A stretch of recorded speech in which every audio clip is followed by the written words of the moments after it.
Shalom saudara-saudara, hari ini kita berselancar dalam kebenaran dalam seri kitab Matius yang sekarang telah sampai Matius pasal 26 ayat 57 sampai ayat yang ke-68. Saya beri judul Yesus di hadapan Mahkamah Agama. Saya bacakan ayat firman Tuhan-Nya. Sesudah mereka menangkap Yesus, mereka membawanya menghadap Kayafas, imam besar. Di situ telah berkumpul ahli-ahli Taurat dan tua-tua, dan Petrus mengikuti dia dari jauh sampai ke halaman imam besar. Dan setelah masuk ke dalam, ia duduk di antara pengawal-pengawal untuk melihat kesudahan perkara itu. Imam-imam kepala, malah seluruh mahkamah agama mencari kesaksian palsu terhadap Yesus, supaya ia dapat dihukum mati. Tetapi mereka tidak memperolehnya, walaupun tampil banyak saksi dusta. Tetapi akhirnya tampillah dua orang yang mengatakan, orang ini berkata, aku dapat merubuhkan bait Allah dan membangunnya kembali dalam 3 hari. Lalu imam besar itu berdiri dan berkata kepadanya, tidakkah engkau memberi jawab atas tuduhan-tuduhan saksi ini terhadap engkau? Tetapi Yesus tetap diam. Lalu kata imam besar itu kepadanya, demi Allah yang hidup, katakanlah kepada kami, apakah engkau Mesias, anak Allah, atau tidak? Jawab Yesus, engkau mengatakannya. Akan tetapi aku berkata kepadamu, mulai sekarang kamu akan melihat anak manusia duduk di sebelah kanan yang maha kuasa, dan datang di atas awan-awan di langit. Maka imam besar itu mengoyakkan pakaiannya dan berkata, ia menghujat Allah. Untuk apa kita perlu saksi lagi? Sekarang telah kamu dengar hujatnya, bagaimana pendapat kamu? Mereka menjawab dan berkata, ia harus dihukum mati. Lalu mereka meludahi mukanya dan meninjunya. Orang-orang lain memukul dia dan berkata, cobalah katakan kepada kami, hai Mesias, siapakah yang memukul engkau? Saudara-saudara, dari perikop ini dijelaskan bagaimana Yesus ditangkap oleh para keamanan bait Allah, dan Yesus akhirnya dihadapkan kepada pengadilan agama, ya saudara-saudara, dan dikatakan para pemimpin-pemimpin agama itu berkumpul. Nah, pemimpin-pemimpin agama itu ada bagian-bagian orang-orang yang kumpul, saudara, jadi satu kelompok-kelompok yang menjadi satu, yang disebut organisasinya adalah Sanhedrin, atau disebut Mahkamah Agungnya orang Yahudi, saudara. Anggotanya terdiri dari para ahli Taurat, orang Farisi, orang Saduki, dan para tua-tua umat Yahudi. Jumlah seluruhnya itu 71 orang, saudara. Dan dewan ini dipimpin oleh imam besar. Untuk saudara perhatikan, dalam pemeriksaan kasus dalam peristiwa Yesus ini, saudara, mereka sudah membuat satu ketentuan-ketentuan, keputusan atau ketetapan aturan-aturan untuk mengadili, ya, atau hal yang wajib diadili dengan aturan-aturan yang mereka buat. Jadi dalam peristiwa Yesus itu diperlukan kehadiran para anggota Sanhedrin. Itu harus quorum, saudara, karena itu prinsip pengadilan para pemimpin-pemimpin agama Yahudi. Dikatakan paling sedikit itu 23 orang, saudara. Nah, saudara-saudara, dewan ini atau kumpulan dari Sanhedrin ini, dia mempunyai peraturan, saudara. Yang pertama, semua kasus kriminal harus diperiksa pada pagi dan siang hari, dan selesai selama hari masih terang. Jadi ini keputusan atau peraturan yang ditetapkan oleh Sanhedrin ini, atau kumpulan para pemimpin-pemimpin, ya, ahli Taurat, orang Farisi, Saduki, dan sebagainya, yang telah ditetapkan untuk menjadi pemimpin, yang menjadi kelompok yang disebut Sanhedrin ini, saudara. Dan mereka membuat ketetapan yang pertama adalah semua kasus kriminal harus diperiksa pada pagi dan siang hari, dan selesai selama hari masih terang. Jadi tidak boleh lebih dari 1 hari, saudara. Ya, itu ketentuannya, ya, dalam proses-proses kriminal. Yang kedua, kasus-kasus kriminal tidak dapat disidangkan selama masa Raya Paskah. Jadi ketika ada hari Raya Paskah, itu adalah hari raya nasional yang ditetapkan oleh bangsa Yahudi, dan sehingga ketika hari raya Paskah ada, pengadilan-pengadilan ini tidak boleh diadakan. Semua close karena acara keagamaan yang diadakan pada hari raya Paskah, saudara. Seterusnya dikatakan begini, hanya apabila keputusannya bebas, suatu kasus dapat diselesaikan pada hari yang sama dengan saat pemeriksaan, ya saudara. Jika tidak, satu malam harus dilewati, ya. Jadi harus ada satu malam lagi dilewati dulu, baru dilakukan persidangan lagi, ya. Nah, itu dikatakan sebelum keputusan diberikan harus ada satu malam dilewati supaya para pemimpin-pemimpin ini mengendap terhadap hasil pengadilan mereka yang telah mereka lakukan di hari ini, gitu loh. Nah, sehingga diberikan kesempatan satu malam mereka beristirahat dan mengendapkan pemikiran-pemikiran hasil dari pengadilan itu, untuk nanti setelah satu malam itu mereka mengadakan kembali sidang, dan di dalam sidang itu diperkirakan mereka sudah memiliki pemikiran yang lebih baik, lebih wise, gitu, sehingga membuat keputusannya menjadi benar, gitu ya. Jadi saudara, ini yang ditetapkan, ya. Jadi harus satu malam. Jadi keputusan itu diberikan supaya kemurahan hati itu mendapatkan cukup waktu untuk timbul. Jadi dalam satu malam itu diharapkan ada timbul kemurahan hati, sehingga pada waktu mereka memutuskan benar-benar berdasarkan pemikiran yang positif sekali, ya. Ketika keputusan itu hukuman atau pembebasan atau apa saja yang sudah diputuskan, apa yang harus dibuat ketentuan hukum yang berlaku, mereka sudah dengan waktu yang cukup dan pemikiran yang cukup, sehingga wise mereka atau bijaksana membuat keputusan. Seterusnya, keputusan Sanhedrin itu dianggap sah kecuali bila dewan itu bertemu di ruang pertemuan resmi. Jadi begini, ketika mereka para pemimpin-pemimpin agama Yahudi ini atau yang disebut Sanhedrin ini, itu dianggap sah, ya, kalau mereka pertemuannya bertemu di ruang pertemuan resmi yang ditetapkan. Kalau tidak, apapun yang mereka rapatkan itu tidak sah, gitu ya. Jadi ini yang keempat dijelaskan prinsipnya seperti ini. Keputusan Sanhedrin dianggap sah kecuali bila dewan itu bertemu di ruang pertemuan resmi. Jadi hanya pertemuan mereka itu dengan jumlah yang quorum yang memang pas, yang layak ditetapkan, itu dilakukan di ruang pertemuan yang resmi yang telah mereka putuskan itu, ya saudara. Nah, itu peraturannya. Seterusnya dikatakan untuk mengadakan pengadilan itu semua bukti harus didukung 2 orang saksi. Itu wajib, saudara. Dalam hukum positif kita Indonesia juga begitu, saudara, ya. Prinsip-prinsip itu harus ada ketika ada orang yang disalahkan, atau ada orang yang dibenarkan, atau ada orang yang dituntut, ya saudara, dia harus ada saksi yang mendukung tuntutan yang ada itu, saudara. Itu undang-undang positif yang ada di bangsa kita. Jadi harus ada 2 orang saksi, dan saksi itu diperiksa, saudara, secara terpisah, dan dikatakan dan tidak punya hubungan satu sama lain, sehingga waktu mereka diperiksa benar atau tidak kesaksian mereka terhadap kedua belah pihak itu benar-benar sama atau tidak. Kalau mereka ternyata tidak, ya berarti saksinya tidak sah. Minimal harus 2 sama dalam apa namanya menjadi seorang saksi, gitu.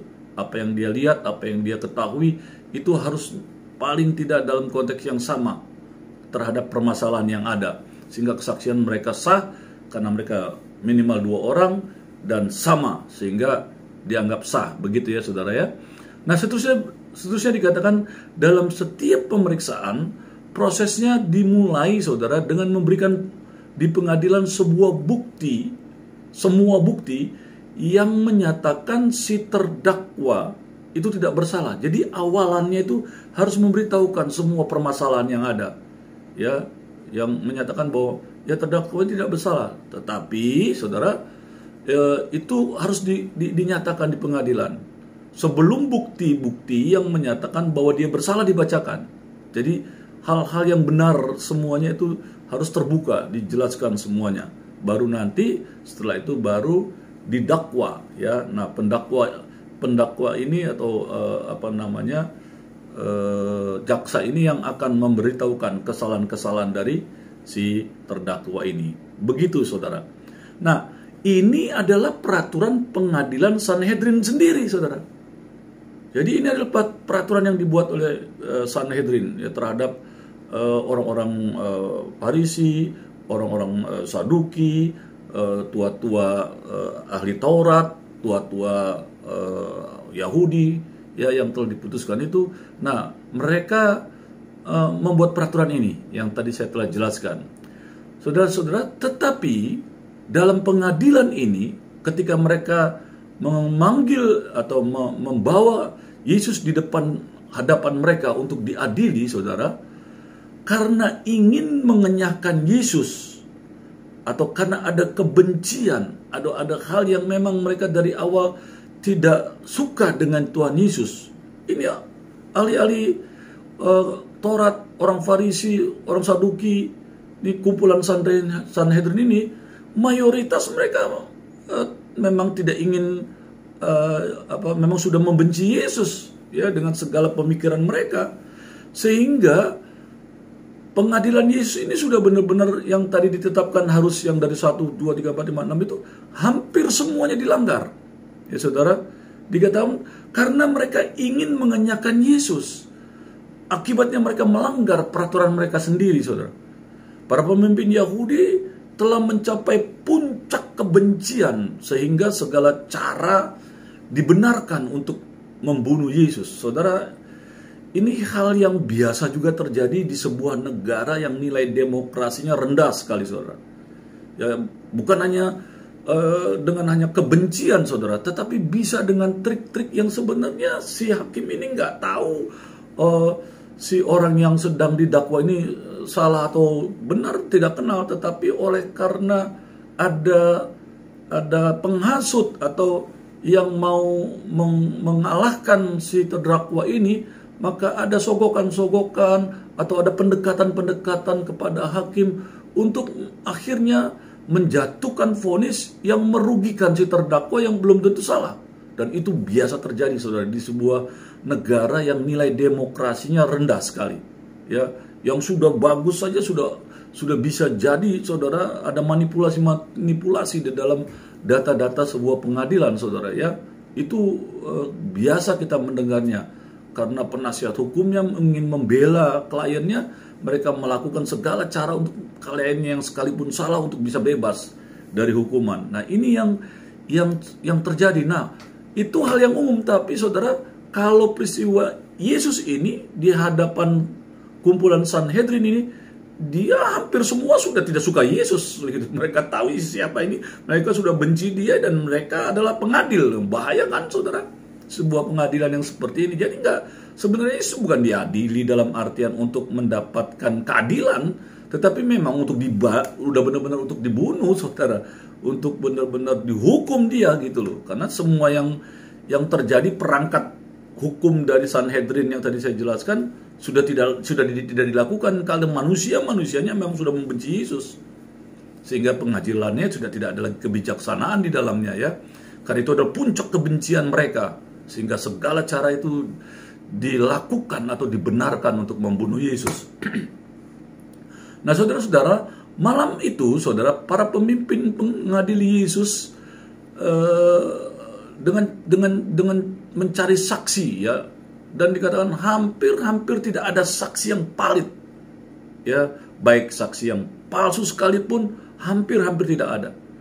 Tetapi beberapa waktu kemudian suatu tuduhan ditemukan bahwa ada 2 orang yang mengaku berdasarkan firman Tuhan yang ada bahwa Yesus pernah berkata ia akan menghancurkan bait Allah dan membangunnya kembali dalam 3 hari. Nah, jadi ada 2 saksi yang menyatakan ini, bahwa dia pernah menyatakan diri bahwa saya akan menghancurkan bait Allah dan akan membangun kembali dalam waktu 3 hari.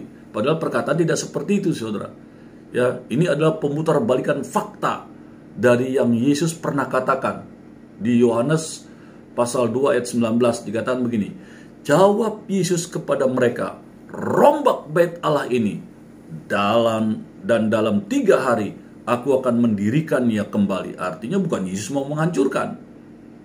Yesus katakan kepada mereka, karena kenapa Yesus melakukan perkataan itu? Karena para pedagang-pedagang binatang-binatang korban yang ada, terus penukaran uang yang ada untuk orang-orang Yahudi yang datang dari berbagai negara harus menukar uangnya dengan uang bait Allah, saudara, ternyata melakukan kecurangan-kecurangan. Ya, itu yang membuat Yesus marah. Ya, mereka melakukan kecurangan-kecurangan. Contoh, kambing yang untuk korban atau domba yang untuk korban yang harganya hanya 1 juta, mereka jual bisa 3 juta, 4 juta, bahkan 5 juta. Mahal sekali. Karena mereka tahu orang-orang yang datang dari jauh itu, saudara, mereka apa saja yang ditetapi yang mereka bayar karena mereka cinta Allah gitu ya. Mereka datang ke Yerusalem dari berbagai negara, saudara, pada hari raya karena mereka mengikuti perintah Tuhan. 3 kali dalam 1 tahun semua orang usia 20 tahun ke atas wajib hukumnya menghadap Tuhan di Yerusalem. Itu ketetapan orang-orang Israel. Mereka wajib menghadap Tuhan dalam 1 tahun 3 kali, itu wajib. Jadi mereka orang-orang dari berbagai bangsa, Mesir, Libya dan sebagainya. Kalau saudara membaca di Kisah Para Rasul pasal 2 bagaimana orang-orang dari berbagai bangsa datang pada hari raya Pentakosta, itu begitu. Salah satunya hari raya Pentakosta, hari Paskah, mereka wajib datang dari berbagai bangsa. Ya, orang-orang Yahudi dari berbagai bangsa atau orang-orang yang pindah agama di luar orang Yahudi dan mereka menganut agama Yahudi, saudara, dan mereka wajib datang ke tanah perjanjian, saudara, ke Yerusalem menghadap Tuhan, karena itu perintah, saudara. Nah, waktu mereka datang, mereka membawa uang. Nggak mungkin mereka bahkan juga datang ke bait Allah. Kata firman Allah, tidak boleh datang ke rumah Tuhan dengan tangan hampa. Mereka ditetapkan harus membawa sesuatu, korban-korban itu harus ditetapkan. Orang yang mampu harus membawa lembu, itu untuk orang-orang yang kaya, wajib, saudara, dia bawa lembu karena mereka memiliki kapasitas itu. Atau orang yang kurang dari itu bawa kambing atau domba, atau yang kurang dari itu mereka bawa tekukur, ataupun kurang yang dari itu mereka bawa secupak gandum. Jadi korban pun ditetapkan ya oleh orang Israel untuk beribadah kepada Tuhan di Yerusalem. Saudara, ini ketentuan orang-orang Yahudi untuk mereka menghadap Tuhan. Bagaimana kita anak-anak Tuhan hari-hari ini kalau saudara beribadah datang setiap hari Minggu beribadah kepada Tuhan ke rumah Tuhan, apakah engkau membawa korban? Kan gak mungkin kita bawa kambing, kita bawa domba, atau kita bawa burung tekukur ya dan sebagainya. Setidak-tidaknya kalau sekarang, saudara, ya, kita membawa korban ya uang setidak-tidaknya. Atau dengan firman Allah di Roma pasal 10 mengatakan, Roma pasal 12 mengatakan, persembahkanlah hidupmu sebagai persembahan yang hidup, yang kudus, dan yang berkenan kepada Allah. Itu adalah ibadahmu yang sejati. Tetapi pada zaman Tuhan Yesus, orang-orang Yahudi itu wajib datang menghadap Tuhan ke bait Allah dan harus membawa korban yang telah ditetapkan oleh imam-imam, saudara, ya. Kalau itu saudara bisa baca di kitab Imamat bagaimana ketetapan orang-orang Yahudi harus datang 3 kali setahun dengan membawa korban, saudara. Nah, saudara-saudara, tuduhan orang-orang 2 saksi ini yang mengatakan bahwa ia menghancurkan bait Allah dan akan membangun kembali dalam 3 hari, itu tidak pas kalimatnya. Ya, mereka membalikan kalimat. Sedangkan di dalam Yohanes 2 ayat 19, Yesus menjelaskan, rombak bait Allah ini dalam 3 hari aku akan mendirikan kembalinya. Jadi waktu Tuhan Yesus melakukan ini, itu karena kemarahan dia. Ya, orang-orang yang datang dari berbagai bangsa itu nuker uang atau mereka beli domba, harganya nggak karu-karuan. Sama juga ketika money changer. Ya, uang mereka dari Mesir, dari Libya, dari Syria, dari mana? Orang-orang Yahudi yang datang memakai uang negara-negara yang mereka di mana tinggal itu, mereka datang ke bait Allah, mereka harus tukar dengan uang bait Allah, saudara. Nah, pertukaran itu juga mereka curang, money changernya tidak tepat gitu ya. Kalau kita sekarang money changer, saudara, dari Amerika bawa dolar harus tukar ke uang rupiah di bangsa kita sehingga mereka bisa melakukan aktivitas ekonomi, ya berjual beli dan sebagainya dengan uang rupiah. Pakai dolar untuk beberapa tempat barangkali, atau toko-toko, pasar-pasar barangkali ada, tapi umumnya di sini rupiah gitu ya, di Indonesia ya. Sehingga kalau orang-orang dari luar negeri datang, mereka bawa uang negara mereka harus tukar di money changer. Nah seperti itu. Jadi mereka bawa uang, mereka datang ke Bait Allah harus ditukar dengan uang Bait Allah. Nah penukaran uangnya, selisihnya itu tidak benar, saudara. Mereka curang. Kalau di kita kan ditetapkan oleh negara, tapi juga ada juga tempat penukaran gelap kan, sehingga yang harusnya $1 contoh hanya kita bisa dijualnya 10.000, ini cari untung bisa jadi 11.000, 12.000, cari untung sebanyak-banyaknya. Dan ketika orang-orang membutuhkan, ya udah nggak mikirin itu, yang penting dapat uang dulu dan mereka bisa tukar uang yang mereka butuhkan. Nah itu yang sering terjadi, kecurangan-kecurangan, sehingga kalau di sebuah negara menetapkan batas atas dan batas bawah sebuah currency gitu ya, nilai uang, sehingga waktu penukaran uang mereka tidak berani, kalau ketahuan ya bisa dihukum perusahaan tersebut, saudara. Nah ini yang terjadi, mereka mencari keuntungan yang tidak seharusnya, dan Tuhan marah. Jadi tempat jual beli, kata Tuhan, kamu mencari hal yang tidak benar. Sehingga akhirnya Tuhan saking marahnya, ini jadi rumahku adalah rumah doa bagi segala bangsa. Jadi bukan rumah doa, tapi tempat mereka menipu ya. Mereka cari keuntungan-keuntungan yang tidak seharusnya dilakukan ya, gitu ya saudara. Nah tuduhan ini saudara dilakukan dengan menyalah tafsirkan dan dengan mengulangi secara keliru hal yang dikatakan Yesus. Untuk hal tuduhan seperti ini, Yesus ternyata saudara berdiam diri, dan dia tidak menjawab apapun, karena menurut peraturan saat itu dia boleh berdiam diri, untuk dia tidak menyatakan ya dan tidak terhadap perkataan dari saksi yang memutarbalikan kenyataan yang ada. Tetapi saudara-saudara, saat itu ternyata imam besar melakukan pertanyaan atau melontarkan pertanyaan yang sangat luar biasa, yang vital. Dia katakan begini, dia bertanya kepada Yesus, apakah engkau Mesias? Apakah engkau mengaku sebagai anak Allah atau tidak? Wah, saudara, jawaban Yesus di ayat 68 ini sangat menentukan hidup matinya Tuhan. Dan ternyata Yesus tetap mau melakukan kehendak Bapanya. Memang dia harus mati lewat para orang-orang yang telah dinubuatkan akan menjadi alat untuk bisa membunuh Yesus.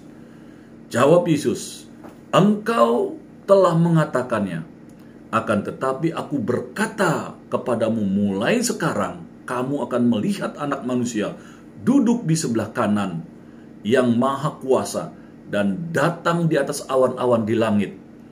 Saudara-saudara, nah ayat ini mengutip Daniel 7 ayat 13, saudara. Waktu imam besar mendengar itu, maka dikatakan dia marah, dia berteriak, dia mengatakan sesuatu, dia katakan ia menghujat Allah, dan dia merobek jubahnya di hadapan orang banyak itu, imam besar yang ada. Dan dikatakan terdengarlah teriakan hujatan, dan ketika imam besar mengoyakkan pakaiannya, dia berkata ia menghujat Allah, dan akhirnya memerintahkan Yesus harus dihukum mati. Maka dikatakan malam itu menjadi pameran kebencian yang gila-gilaan, saudara. Tidak ada lagi nilai-nilai hukum, apalagi itu nilai agama, saudara. Agama memang kalau salah ditangkap, kita jadi ekstrim. Sepertinya padahal itu nilai-nilai keagamaan adalah rohani. Nilai kemanusiaan naturalisnya lebih tinggi daripada nilai-nilai duniawi. Tapi prakteknya, saudara, kalau kita tidak sungguh-sungguh hidup di dalam kebenaran, nilai keagamaan bisa lebih jahat tindakannya daripada nilai-nilai duniawi. Kita orang-orang yang katanya beragama, saudara, bisa ekstrim lebih daripada orang-orang hukum duniawi, saudara.